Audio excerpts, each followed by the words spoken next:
Well, hello there. I'm Kim Berry, editor of Food and Drink Business. Welcome to our weekly news roundup and welcome to our new sponsor, Allied Finishers. Allied Finishers specialise in hygiene and safety solutions tailored for the food and beverage industry from the floor up.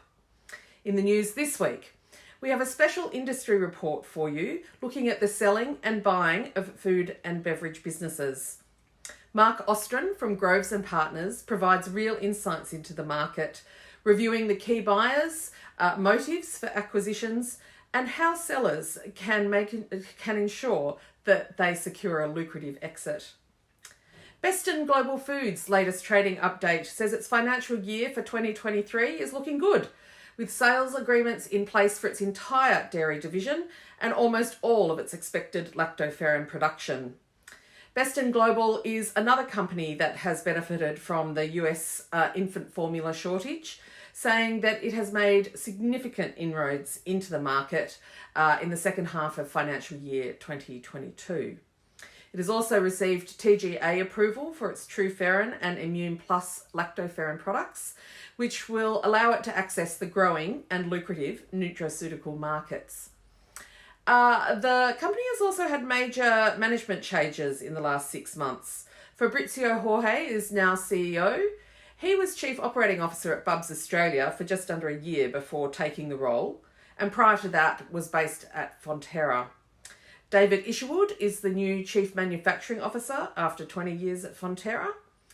Nick Wagner is Chief Financial Officer, and Cameron Woods is the Food and Beverages Business Unit Director.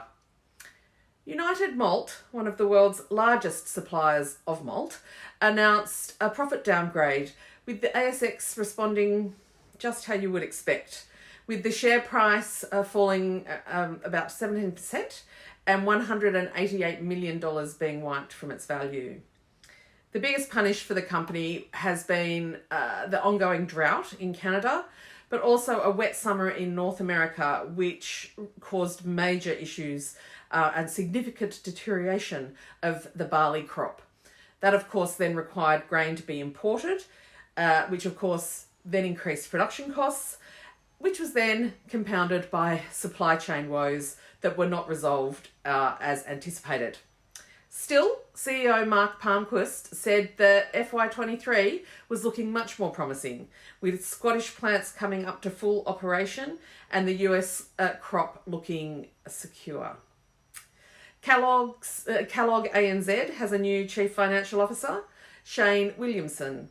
He will relocate from Singapore, where he's currently based with the company. He joined Kellogg in 2014. And if your business is based in the Hunter region of New South Wales, the annual Hunter Manufacturing Awards are open, and so get your application in. Entries close on the 19th of August. For all these stories and more, please head to the website foodanddrinkbusiness.com.au. Thanks to Allied Finishers and welcome on board. And with that, I'm Kim Berry, over and out.